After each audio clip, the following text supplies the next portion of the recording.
Dennis Jensen now. He's a Liberal MP from Western Australia, the member for Tangi. Dennis Jensen, thanks so much for your time, for coming in today. First of all, your reaction to Senator Ronaldson's retirement today. Good afternoon, Laura. Yes, I was somewhat surprised to see that he was retiring, but Senator Ronaldson has had a long and distinguished career in the Liberal Party and indeed in government, and I wish him very well for his retirement and whatever he chooses to do when he pursues that retirement. Can I also ask you about this story about Duncan Lewis today? We've seen a fierce defence from the Prime Minister, Malcolm Turnbull, of his conduct in ringing backbench MPs. What's your reaction to that? I remain of the view that it's utterly improper. The simple fact is the Prime Minister's right. Duncan Lewis has got a huge knowledge of terrorism, both personally in the field and also obviously in his role as head of ASIO.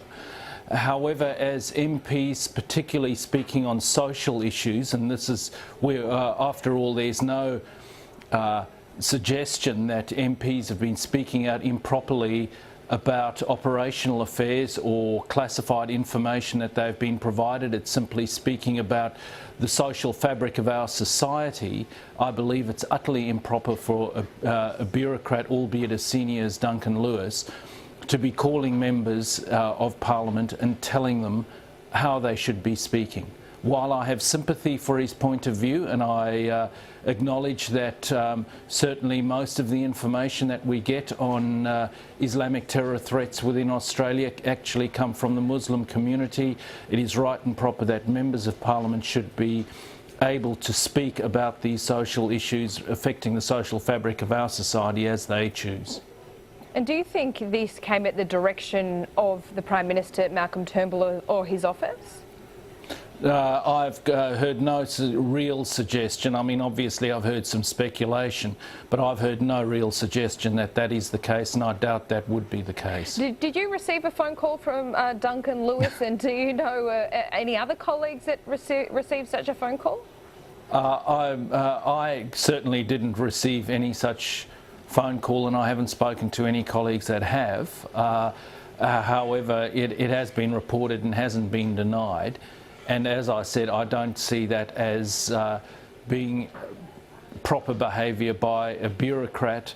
After all, we are elected to represent our electorates and give voice to concerns, that there are legitimate concerns within the community, and different communities have different concerns, and our place is to be there to voice those concerns and try to make policy based on the information that we're getting from our electorates. I guess there's always a balance when you get this kind of advice from a man, our top spy, the head of our top spy agency, like Duncan Lewis. He's not making these frivolous points of order, you might say.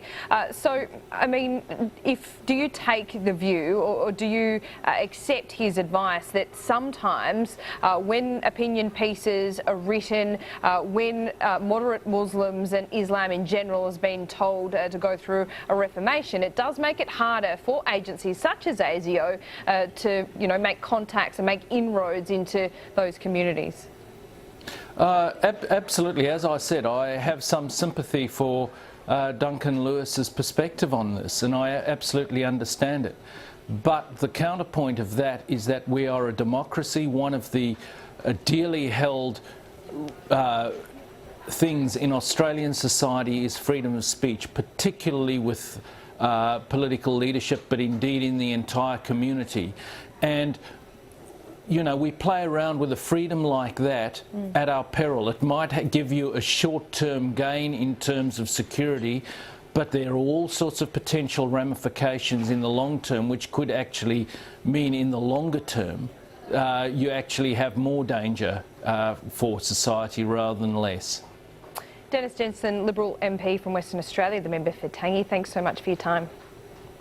Thank you very much, Laura.